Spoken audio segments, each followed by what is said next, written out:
Welcome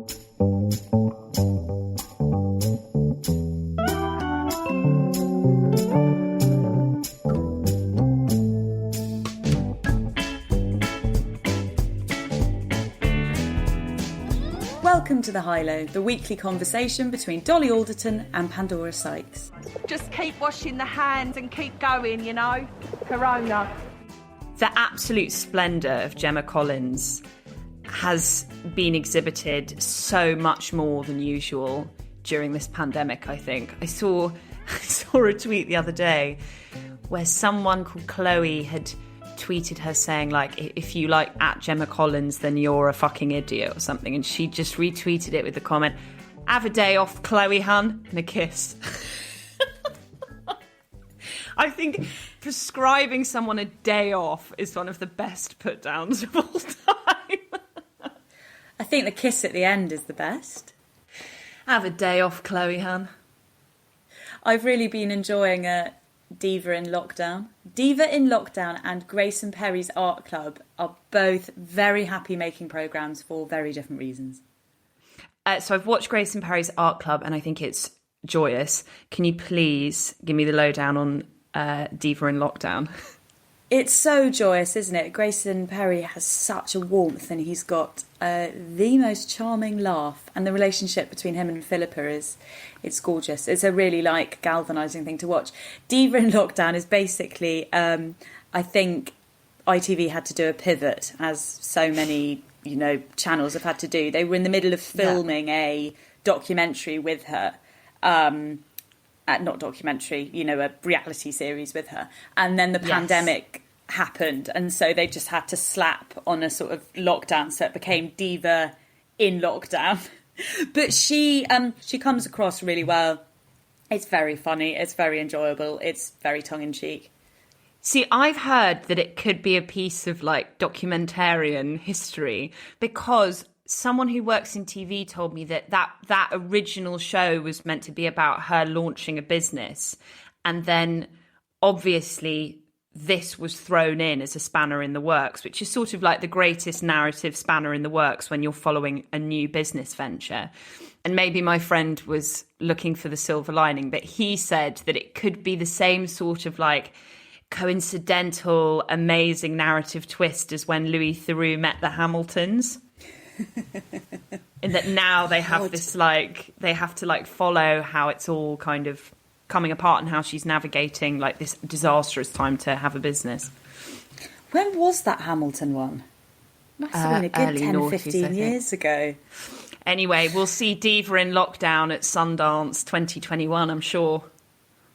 Thank you for your lockdown stories this week. We have been enjoying them so much. We got a great message in regards to the priest and the water pistol last week. The priest who was watering his floral baskets. Someone told us that they knew a child that had been baptised via water pistol. Well, they knew the parents of the child that had been baptised via water pistol. Also, I was made aware of an Instagram account this week which is actually called Lockdown Stories. It's @_lockdown stories, and it's one sentence scribbles about different people's lockdown experiences. The creator of the account writes, "We are constantly being told that we're all in this pandemic together, but the truth is we are all in different boats with our own unique circumstances." So here are a few of them. "Day one of lockdown, I bought a vibrator. Solid choice." Here's another one. "Congratulations to me, I finished Netflix today." And here's a very moving one. "Counting down the days until my fiancé finishes radiotherapy and we can go somewhere other than the hospital. I've never been so excited for a walk around the block." And one that won't resonate with everyone, but is something I've certainly heard a few people tentatively voicing: "I don't want my old life back." I wanted to read my favourite lockdown love story from a listener so far, which is how 3 women have ended up isolating together. Now, she quite boldly gave all their real names. It's quite a specific story, so therefore quite identifiable. So on her behalf, I'm going to change their names as I go. My girlfriend, Gina, and I went to a house party just before lockdown. Perhaps we got a little giddier than usual, as we knew it might be the last for a while. We spent a lot of the night with a girl we both vaguely knew from our football team called Abby, but had previously not spent much time with. It's since been hotly debated who initiated it, but we're still unsure.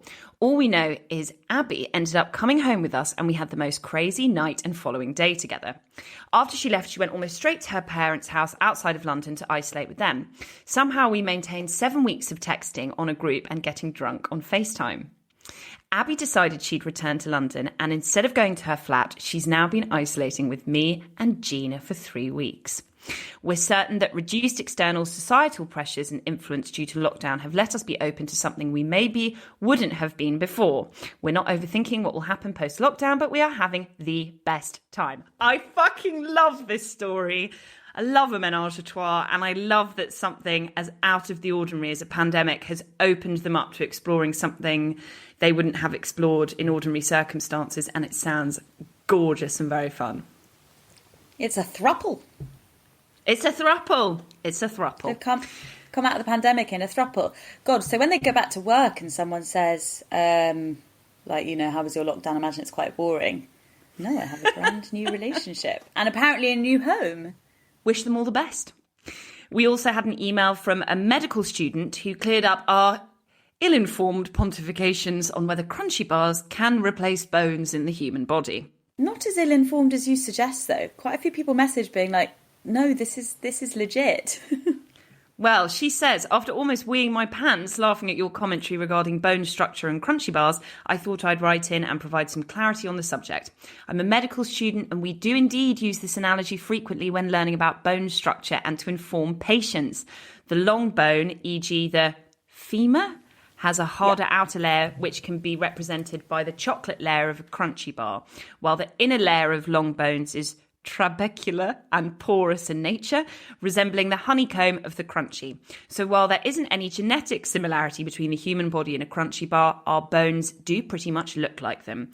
Although considering how many I've consumed in isolation, I'd say I'm genetically about 80% crunchy at this point. It doesn't totally surprise me that our bones look like that, but then also it does, because that does mean they're pretty porous, doesn't it? Yeah, I think basically we had the kernel of truth with the idea of them aesthetically looking similar, and where I think we went a bit off-piste is when we started speculating whether bone transplants could be conducted with the contents of a corner shop's chocolate shelf. I was also informed this week, this might be my favourite thing I've ever been informed of, although the High Lows sub-editor Abby, who's actually in Berlin right now, having spoken to German friends, she's not totally sure she agrees. Anyway, I've been told that there is a word in German for social distancing as measured by swimming pool noodles worn on one's head. So there is a word for that. The word is, oh my goodness, Abstands, give it a good old go. Abstandsvermessung. Abby says, I'm in Berlin and have been told it's a formal word for measuring distance. I'm not sure the word itself specifically means anything to do with swimming pool noodles. But anyway, I very much liked the suggestion that it did. Panda, how are your Zooms going? Are you doing Zoom drinking, Zoom meetings? No, only for work actually now. I've sort of I've started exploring new Zooms, as I said, like talks, and I did my cookery lesson last night via Zoom. But other than that, I'm out. So I'm a bit zoomed out actually. I, like a lot of people who are fortunate enough not to have any sort of immediate danger in their life during the pandemic, but are plodding through the day-to-day of it. I'm finding this week quite a heavy week in the lockdown cycle, and I think I've just been doing too many Zooms, and I think I'm missing the texture of humans now. I would do anything just to touch some skin or see a friend's face in profile, or the actual kind of flesh and blood texture of a human is the thing that I'm really, really craving now. But good news. I was wondering why you meant profile, and then I've just realised it's because you're looking.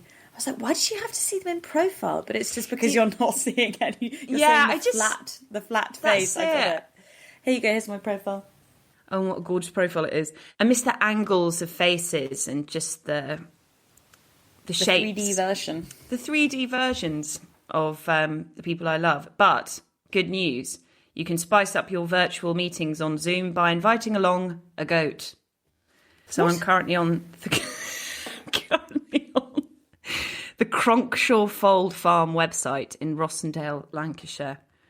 Coronavirus, the only logical reaction. Hire a goat for all your important business video calls.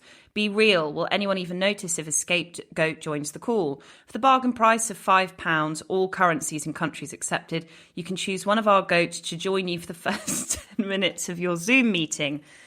There's like almost a menu of goats. Choose a goat for your call. Then there's a picture of Mary the goat. Mary has had it with the mum life and has taken the approach of letting her kid, the sassy Simone, do whatever she wants. This includes Simone jumping on her back. Kids today have no respect. What to expect from Mary? Ambivalence, limited attention span, totally fine peeing in front of you. Book Mary. And then there's Lisa, Elizabeth, all these various goats. You can just have a goat just hanging out on the call with you. How much are they? £5. And you get 10 minutes of the goat just larking around. I think I understand that even less than I understand goat yoga. I've heard about goat yoga because goats love clambering on you, don't they? Well, apparently. I actually don't know. But I imagine there's a reason why they're using goats and not... I mean, donkeys might hurt, I suppose. But when goats hurt, goats would... Who wants a goat to climb on them? No, I do know this because at Kentish Town City Farm, if you go near the goats and you feed them and they relax, they want to climb on your back. It's a very strange inclination that they have. But they might want to climb on someone's back, but why would you want them to climb on your back? Oh, Are you just doing it for the goat's pleasure, do you think? No, it's a nice vibe. I've had a goat on my back and it's a unique pleasure. I have fucking lost it. Well, I've got some more lockdown stats for you. The top 10 most searched lockdown beauty treatments and search increases since lockdown. So some of these are not surprising. In at number 1, how to cut men's hair.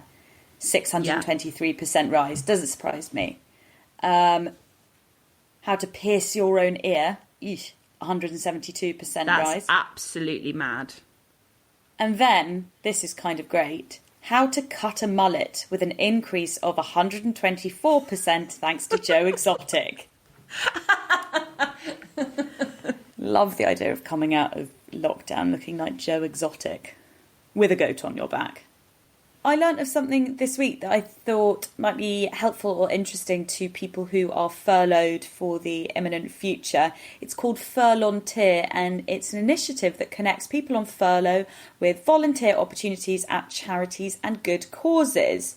Obviously, this is not a replacement for paid work, but for people who are in a place of financial security and want to do something to help. I'm not suggesting that people should work for free, but if you have some time to spare and you would like to help, check out Furlonteer, Furlonteer, and I will link that in the show notes.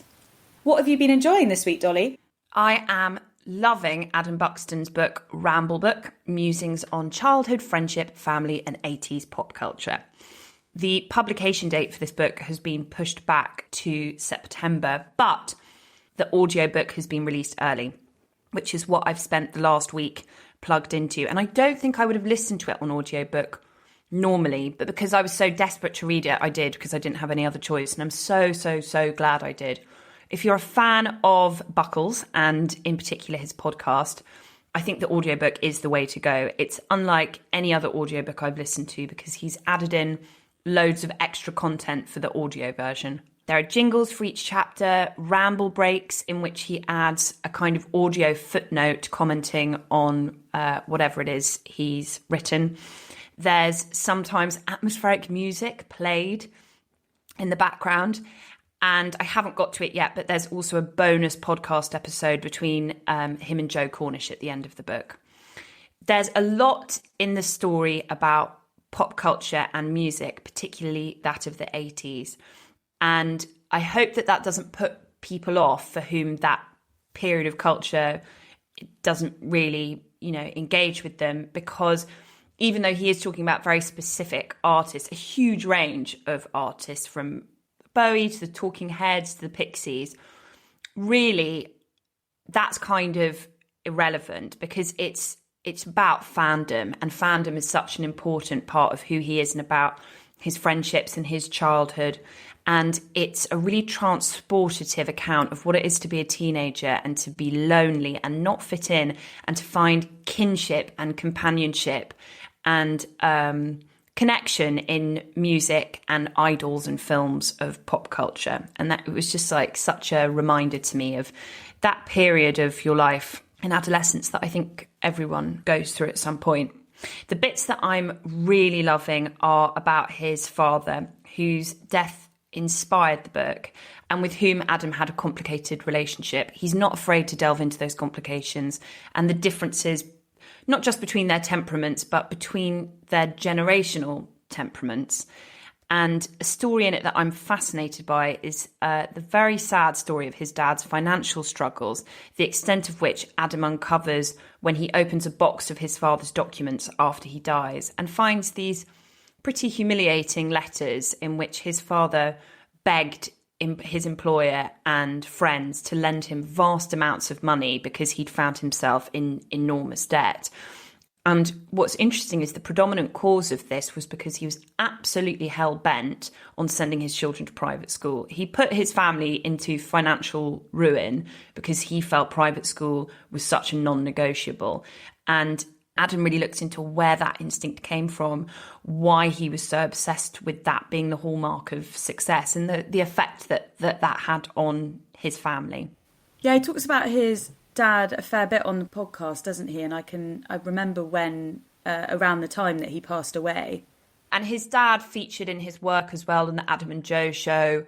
And he's talked about the importance of his father in his life and the disappointment that he felt in their relationship, which was never quite resolved, that disappointment, which I think resonates with a lot of people, particularly boys and their dads. I think there's often a gap between the kind of conversations they wish they could have and the kind of openness they wish they could have and the reality of their relationship. And I think often, sadly, particularly with men of Adam Buxton's father's generation, who was born in the 1920s, I think those men went to the grave unable to have the kind of conversations and the kind of intimacy with their children that they probably longed for, and definitely their children longed for. And a lot of the book as well is Adam sort of trying to find peace with that.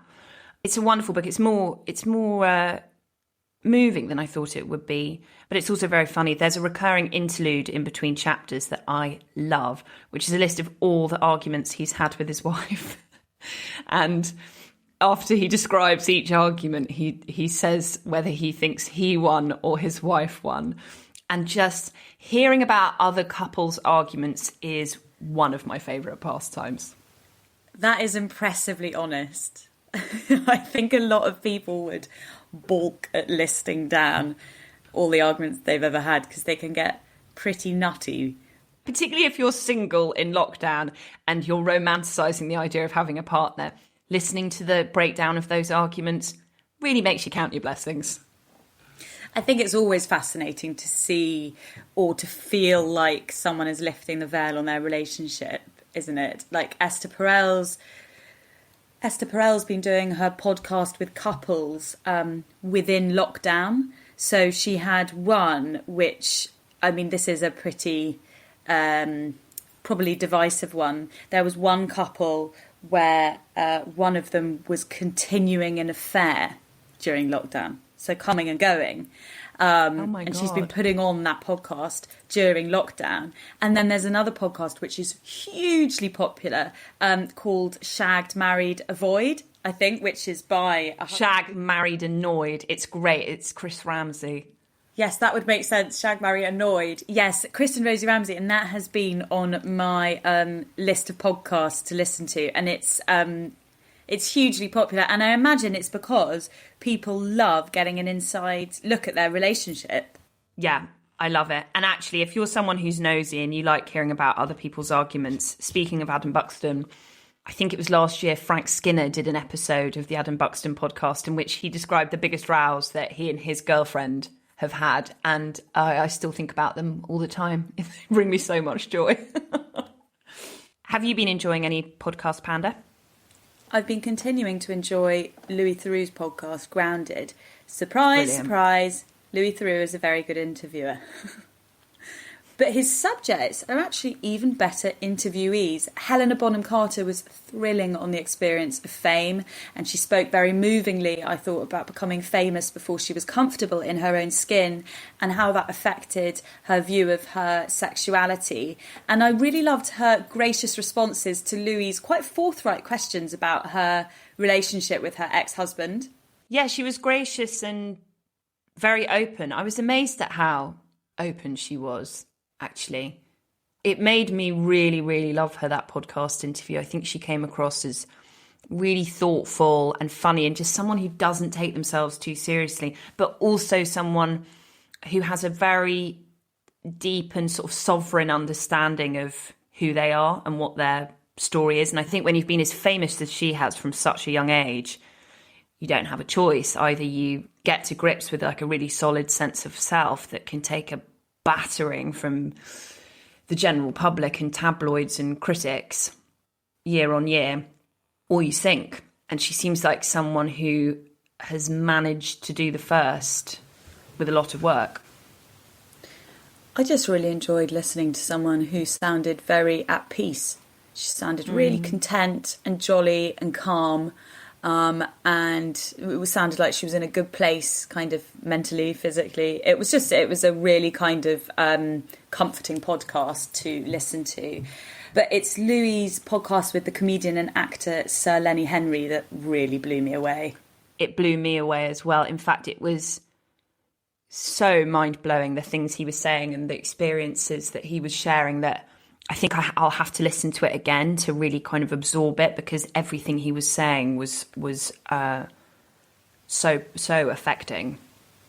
It covers so much ground. His upbringing in the West Midlands, what it was like to find out that his father was in fact a family friend he knew as an uncle, aged 11, being discovered at a disco, the way he dealt with racism as a young child and then later as a comic, and the confusion when it presented as apparently benign, like when a whole row of his fans, and this is a couple of decades ago, but it's still shocking, I think, to hear about, a whole row of his fans blacked up their faces, and the way he describes his response, which is devastatingly equable, is a sort of, lads, that's not really okay. He even talks about how in the 80s and the 90s he knew that comedy wasn't evolved enough to not make jokes about race in a way that isn't accepted now, but that he wished there had been a producer there in his early days who would say, well, why don't we just make one joke about Lenny trying to wash the black off his face instead of four? And the simplicity with which he relays this and doesn't try and change what he knew the situation to be, just expresses dismay that it couldn't have been mediated a little bit better. That was almost even more impactful and important. Yeah, and there's a moment in it in which he says something along the lines of, but do you think racism has decreased in this country, or do you see progression when it comes to racial relations in this country? And he just says, do you? And he says, yes, even now when he is the talent or he goes onto TV shows, there might be a larger group of people of colour who are in front of the camera. But he said, when I'm going from the dressing room, the car to the dressing room to the set, there's no one who looks like me. And those are the people who are making the decisions. So I think that's like a really important thing to remember, that diversity of talent and public facing diversity is important, but it's only a small part of the story. Like, really, this needs to be so 360 for any visible, impactful change. And that means the people who make creative decisions and the people who shape the culture that we watch, rather than just present the culture that we watch, are from all different kinds of backgrounds. Yeah, it's something that has to happen on every single rung of the ladder. But it's not even a ladder, actually, because it's not really linear, is it? It has to happen kind of in all different areas of the process of making entertainment. I also found the way he talked about his mother and how she was the funny one at home. He absolutely was not allowed to be. He was just a child, and children were not the funny ones. And the way he talks about her is very affectionate, but also admirably honestly, because his mother used to smack him, and in his later years he realises that what he had seen as discipline then was actually physical abuse. And he said he found it very hard writing about that because he realised that she must have really needed someone to talk to, and his stepfather was not particularly verbal, and they didn't really talk about feelings. And I thought that was an extremely generous way to speak about a traumatic experience, especially at the hands of a loved one. And he's done so much work trying to understand how what he calls her self-loathing manifested in her hurting him. I wanted to insert a clip where he talks about his two selves growing up. I knew there were consequences for ill behaviour, and it was violence, and it made me scared of lots of things, and I sort of regret that. I would have liked to have been more fearless, been able to stand up for myself. I was often beaten up, and I hated it, but I didn't know how to defend myself. And so I would just allow people to do stuff to me that now I would never dream of letting somebody insult me or call me a racist name or whatever. I wouldn't dream of that stuff.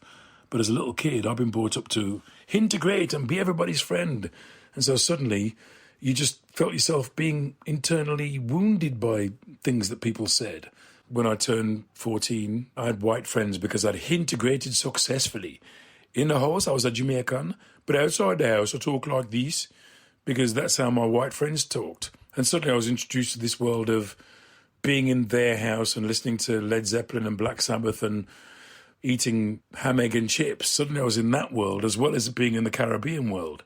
He's the most beautiful speaker. He doesn't go into these long monologues, and he doesn't go into long monologues, but every single word is worth its weight. And he speaks in that way that a few people do, but it's rare, where they don't waste a single word, and everything they say, no matter how casual, is meaningful, and it's mesmerising to listen to. Yeah, I really enjoyed it. I also really enjoyed Jenny Stevens' piece for The Guardian on where to start in the Joni Mitchell back catalogue. It's a digestible but detailed guide on the suggested journey to take with her albums. The entry-level album to begin with and to get to know the Joni sound and her lyricism, and then which albums to progress through kind of stage by stage. And with each suggestion, she gives some biographical context for the work. So you also get a bit of a sort of potted Joni Mitchell history. And then the piece ends with a digested Spotify playlist, a further reading suggestion, and a listening suggestion for a podcast episode, which I think I talked about on the show a while back, which is called Joni Mitchell Taught Me How to Feel. It's a really informative and well put together article, and I think it's so important to publish these kinds of articles because they act as a reminder that it's never too late in life to come to a classic. And I think sometimes there's a self-consciousness when approaching an enormous or much lauded artist or writer in their body of work, that either you have to be familiar with it from youth and grow up with it, or it's too late for you. It's sort of too late for it to seep into your cultural DNA, and therefore you have to kind of claim no interest in it at all. So I think that kind of encouragement, that non-pretentious encouragement, is always really important. I always think of Emma Thompson when I think of Joni Mitchell. I think of her unwrapping the box in Love Actually. I know. Well, that's what that Radio 4 programme was, I think, named after. Joni Mitchell Taught Me How to Feel, because Emma Thompson's character says, doesn't she, she taught your cold English wife how to feel. She's such an important artist, I think, for so many people in terms of how she gives language to really difficult emotions. I'm also making Joni Mitchell sound very serious. She is serious, but in a tough week of lockdown, I've been listening to the back catalogue, and her music is so uplifting as well. Anything else that particularly struck your interest this week? I really enjoyed a piece called Insanity Can Keep You Sane by Molly Young for the New York Times magazine. It was sent to me by my friend Monica after I described to Monica how I'm fairly certain I've lost a grip on my sanity. Not entirely provoked, but partly provoked by finding a series of drunken videos that I did of myself that I totally forgot about last week, of me dancing to Doris Day in my living room. And I can almost no longer recall what previous normality now feels like. So in this piece, she talks about how during lockdown, she's found herself abandoning her usual routines in favour of more eccentric ones, such as following the advice of a guru who doesn't believe in furniture and who advises to spend all day kneeling or squatting, which she does. She describes walking around her flat naked, staying up all night, eating her food without utensils or hands, a bit like a dog, coaxing a group of wild turkeys out of the woods near her flat with sunflower seeds. She writes, "Little by little, my fidelity to personhood diminished. I spent hours sitting on the carpet against a wall, doing nothing except considering. I considered investigating the stain under the boiler. I considered making banana bread. I considered cleaning the gutters. The word consider implies correctly that these thoughts at no point turned into actions." She then goes on to talk about a fascinating ancient ritual of grief and the traditional link between how we feel inside and our emotional inner life in a moment of crisis, and how that is reflected in our day-to-day routines in the short term of that crisis. And then she explores this question of what identity is and how identity is defined and therefore can potentially alter in this time of crisis. And she says she believes identity is defined by how you behave in your actions rather than your inner life and how you feel, which is why it feels at the moment like we might be becoming different people, and how potentially scary that can feel. And obviously she makes the point that this is in relation to if you're someone who isn't in immediate physical or financial danger and you have the luxury of observing yourself alter through this time rather than just surviving the everyday. I wanted to read the final paragraph aloud as I think it's so subtle yet so memorable in its parting message through this very everyday scene that I'm sure is so familiar to us. "Next to the house where I'm staying is a road that cuts through a marsh to a bunch of dumpsters, and I spend hours shuffling between the house and the dumpsters. It would be more pleasant to walk literally anywhere else, but I need to be within sprinting distance of home in case the anxiety takes a stomach-related expression. It doesn't help that the marsh smells powerfully of sulphur. During one of my customary shuffles between home and dumpsters, I looked up and saw on the embankment opposite the fetid marsh a guy in work boots with his hands on his hips, gazing down at me.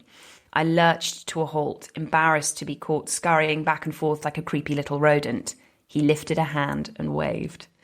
I thought that was such an amazing vignette, which basically just describes this sense of change to all of us in our own idiosyncratic ways, but in a collective way as well, and our own understanding and patience of each other's changing behaviour at this time, whether it's, hiring a goat to come into a Zoom call, or shuffling around in between your house and dumpsters, or doing drunken videos of yourself dancing to Doris Day videos. I think there's this extraordinary understanding that now exists between humans of whatever you got to do.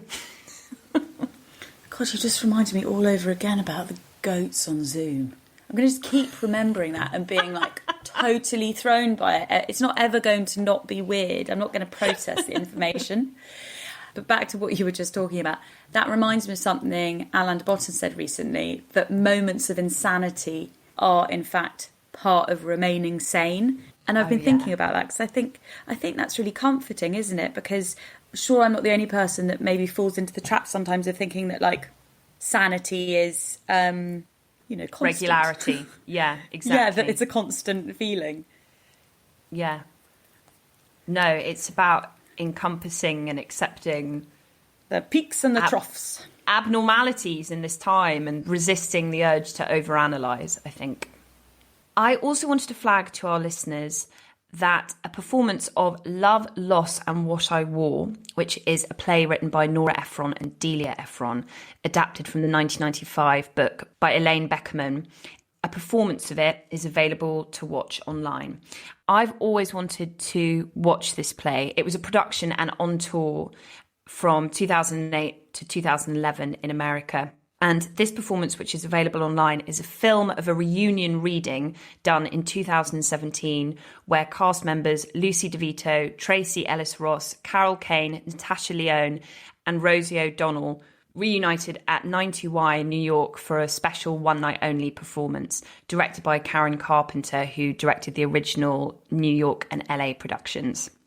Love, Loss and What I Wore is about cornerstones of female experience explored through clothes. A multi-chorus of different female characters tell 28 different stories of falling in love, getting married, losing a child, being raped, and what they were wearing acts as the portal into that memory and that storytelling. That sounds brilliant. I've actually never heard of that play. I'm not sure if it was ever shown here, but it was a huge hit in America. It's really funny and familiar, as well as being very emotional in parts. It covers so many recognisable moments, from the humiliation of first bra shopping to the arguments we have with our mothers to our obsession with diet culture and how that impinges on the dialogue we have with our bodies and our own self-esteem. It's just a really wonderful, familiar watch. And I feel like I've got into a real rut at the moment of lying in bed and sort of binging box sets all night or just getting leathered on Zoom. So this was just a really lovely change. I just curled up in bed and turned all my lights out and watched it. And it did really feel like I was in the theatre at points. One of the good nights at the theatre, not one of the boring ones. And it was a very absorbing performance. It's about an hour and 40 minutes long. It costs $10 to rent, so about £8. So what you spend on a cinema ticket. And it was just a nice change to what I've been watching and what I've been consuming of an evening. I love the idea of delving back for content as well. I know you and I have spoken before about how, probably because of the nature of doing a weekly podcast that's semi-current, we can kind of focus on what's like out now or coming out soon. And I suddenly realised that despite absolutely adoring Olive Kitteridge and Olive Again by Elizabeth Strout, but I've never seen the adaptation that stars Frances McDormand, who is the brilliant actor that lots of people will know mostly from Three Billboards. And so I'm going to buy that, and also I think try and be a little bit more predisposed to stuff that I haven't seen rather than what's coming up, and ditto in reading as well, actually. I've also been loving Girl, Woman, Other. I'm only about halfway through as I'm finding it really hard to read at the moment. Even the most absorbing books, I don't know what's going on with my brain. I'm finding it really hard to concentrate on books at the moment. I think that's quite a common feeling. Lots of people have said to me that they're finding it hard to read or hard to properly concentrate, take things in. I loved Girl, Woman, Other, though. I don't think I ever spoke about it on the show, so I'm quite excited you've brought that up so we can chat about it now. So those listeners who haven't read Girl, Woman, Other have very likely heard of it, as Bernardine Evaristo joint won the Booker Prize for it last year. Can you give us a little bio of it, Panda? Well, I don't want to give anything away because I know I can be quite bad at doing spoilers, so I'll be vague about the storylines themselves, but it's a polyphonic novel that comprises 12 interwoven stories, mostly about Black British womanhood, spanning several generations. The New York Times described it as having a large root system, which I think is such a good way of putting it. It has tremendous roots that all overlap and sort of tunnel actually in other ways. So a character you meet as a young woman then pops up in someone else's story as an older character, for example. There isn't really an overarching plot per se. It's a series of not necessarily scenes, but small snatches of life, but they don't feel unsatisfying like that kind of book can. You are given almost a perfect amount for each character. And even though there isn't an overarching plot, it does feel like it's telling one very big story, which is a kind of ancestral story and a story of sisterhood and a story of womanhood told from 200 feet in the sky looking down, and how our experiences connect and fragment, how certain factors of fortune and of circumstance divide the experiences of being a woman, and how certain feelings are always mirrored. Despite there being so many voices, you don't feel like anyone's left unsketched, and she doesn't relay one experience any less convincingly than others. You know, you can't tell where her own politics or loyalties lie as an author. There's no sense that she loves some characters more than others, or more importantly, that some characters are more redeemable than others. And I think that's such a skill. Often when you're reading a book, I do feel like you get some insight into who you're meant to like and who you're not meant to like. And that's impossible to tell in this book. There's a very there's an equality to the telling of the story, not to the characters themselves, but to the way that she tells their stories. It's very unjudgmental, I think, which is quite rare to be able to do skillfully as a narrator.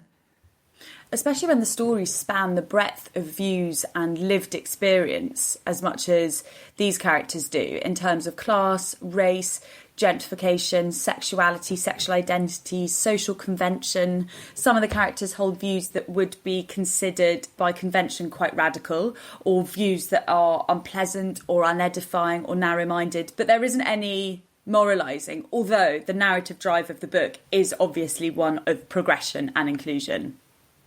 And the way the stories are told is quite fluid and breaks traditional form.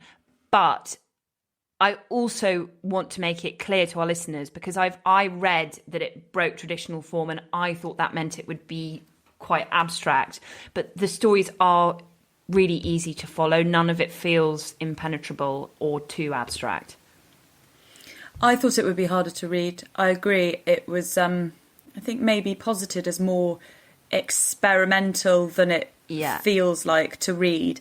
That said, there are no full stops used. And when I say that, that probably makes it sound like a real odyssey to get through, like sort of William Faulkner.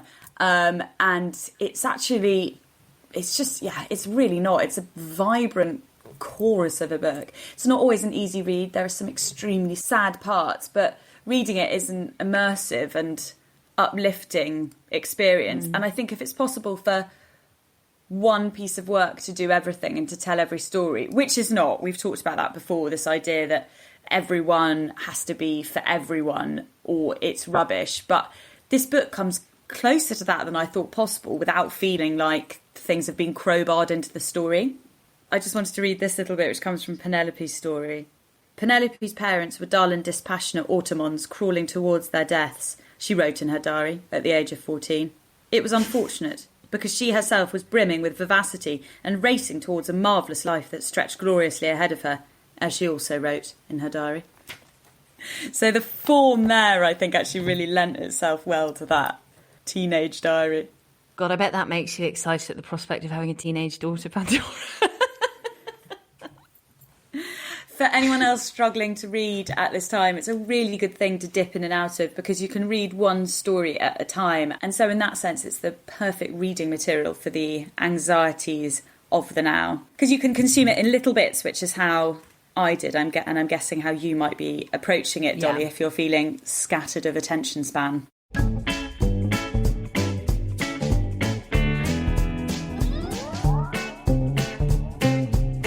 Should we do a few Ask the High-Lows? Let's do a few Ask the High-Lows. Why don't you kick us off, Panda? I can't help but feel slightly heartbroken every time someone talks about friends they made at high school, because I have come out of high school with none. I guess I'm looking for advice on how to cope when you feel like you failed at friendship. I'm worried it will always be this way and that there's something wrong with me. After 18 years, I haven't made one single lasting friend, and I'm terrified I never will. Thank you for writing this email to us, because I think it's an anxiety that a lot of people have, and I think it's really important that we don't romanticize the idea of childhood friendships, and that we hear lots of stories about friendships that happen at all times in life. So for me personally, I have one or two close friends from school. That's it. The majority of my group of close friends came from university. And when I left university, I made lots of very close friends from work, Pandora included. And I know that as I progress through life and go through other various milestones and projects and maybe falling in love or maybe having a family or maybe moving abroad, that there will be lots and lots of opportunities to connect with lots and lots of other people. And that's really exciting because do you know what? There is something amazing about having a group of friends who have known you your whole life, who you've known since childhood. That is special, and that is a really magic history that you can't recreate with someone. But it also can be very claustrophobic, and it can mean that you can't shake the reputation of who you were when you were younger. And also, I'm thinking about a very specific ex-boyfriend of mine. He was in a friendship group that was so solid and so sprawling, and they'd all been best friends from childhood. And I remember being very jealous of that friendship group. And even though that history and all those shared experiences was wonderful, something that they also said to me is they think that it also incubated bad behavior. When you have a group of friends that have known each other since they were tiny, you can, not in all instances, but just to have your eyes open and look at the downsides of what those kind of friendship groups can be. It can also mean that you don't have much room to grow because people just assume that you're fixed as the person you were when you were 5. And often that also means that it becomes hard to criticize each other because you just accept each other's behavior forever. I'm not saying one's better than the other. All I'm saying is I think we can romanticize lifelong friendships. There are so many different types of friendships that can come to you at so many different times in your life. I don't want to patronise you by saying, oh, you're only 18, you've got your whole life ahead of you.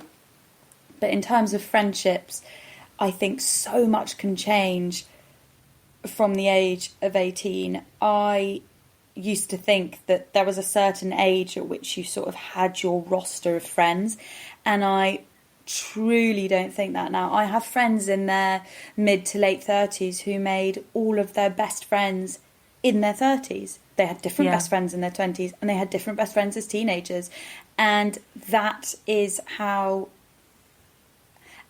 some friendships work. Some people have the same best friends throughout their whole life. There's no way to do friendship right. And I am desperately sorry that you've left high school feeling like you failed at friendship, or that you've left high school feeling lonely, because that must be a really, really horrible feeling, and it's not fair. It's not fair that you feel like you haven't met your people yet. But I don't think you can tell anything at all from your future friendships from what you feel right now. I think all the time when I read biographies or memoirs or listen to interviews with people that I think are incredible, interesting, accomplished, sensitive adults, and they say, oh, I never had any friends at school. This will not become your defining feature. It won't be even be your defining feature in friendships. And not that this is a leitmotif for everyone's life, but normal people, Marianne, no friends at school, university, toast of the town. No one at university can believe that she wasn't really popular at school. So I don't know if you're going to university, I don't know if you're going straight into the workplace, but whatever you're doing, it's a whole new opportunity for you to connect with people and to find your people. So there's not like an expiration date on when that can happen, especially not if you're 18. For sure. I think you've articulated that beautifully, Pandora. I think you need to think of this not as a failure, but as a freedom. And you are going into the world and entering young adulthood with no huge ties, no huge obligations, no people telling you this is who you are and this is the version of yourself you have to remain committed to. You're free. How exciting. How exciting is that? Here's another one. My boyfriend and I broke up last week after a 7-year relationship, and it's completely floored me. I like to think of all the people finding love and company during this time of hardship, but I can't help thinking this breakup is hitting me harder because of the lockdown. Oh, I'm sure it is. I think every emotional act is amplified by lockdown, and that's a long time to be with someone and to then be going through something very intense without them. My deepest sympathies for that. That must be really hard. Dolly, what is your advice? Break up in lockdown is rough, and I think just keep reminding yourself that the way you would be getting through this breakup if we weren't in these extraordinary circumstances is you would be distracting yourself. You would be reminding yourself of the various joys of life. You would be spending time with your friends. You would be drinking tequila in a very flammable boohoo dress. You would be keeping yourself as busy as possible. And the luxury of being distracted has been denied to you. And I think what you have to see that denial as is a test. I think you will look back on this period of your life and you will think, the universe was testing my strength. That is a challenge, to dig very, very deep into your own resources, to be your own parent and companion and lover and friend, and to look after yourself and to find intimacy within your own small world at the moment, and to deepen into the solitude and face those feelings and face those insecurities that will be coming up now without a partner. And those insecurities really are messages in a bottle from your deepest, deepest subconscious. So this is an opportunity to relish the silence and listen to what you're saying to yourself, and to be unafraid of the dark, and to be unafraid of really processing this, just you and the feelings. And I think if you can see that as an opportunity, then you will be able to get through anything. Thank you very much to everyone who wrote into the High Low. You can write to us, thehighlowshow@gmail.com. You can tweet us at The High Low Show. Everything we have spoken about today will be in the show notes, but if you can't find something from a past episode, shoot us a tweet or an email, and us or Abby, our sub-editor, will help you out. I just wanted to say as well, thank you so much to everyone who has bought anything from the High Low shop. All of the profits from our merchandise go to charity, which is the NHS Urgent Relief Fund for COVID and Women's Aid currently. And we've raised over £5,000 for charity this year, thanks to you guys. So thank you very much. And if you do want to buy anything, a jaunty beret perhaps, you can shop at thehighlowshop.com, and all of those addresses will be linked in the show notes. I think we should end with some Joni to lift our spirits. Can you choose an uplifting one to see us out? I'll choose a happy one. Thank you for listening. Bye. Bye-bye.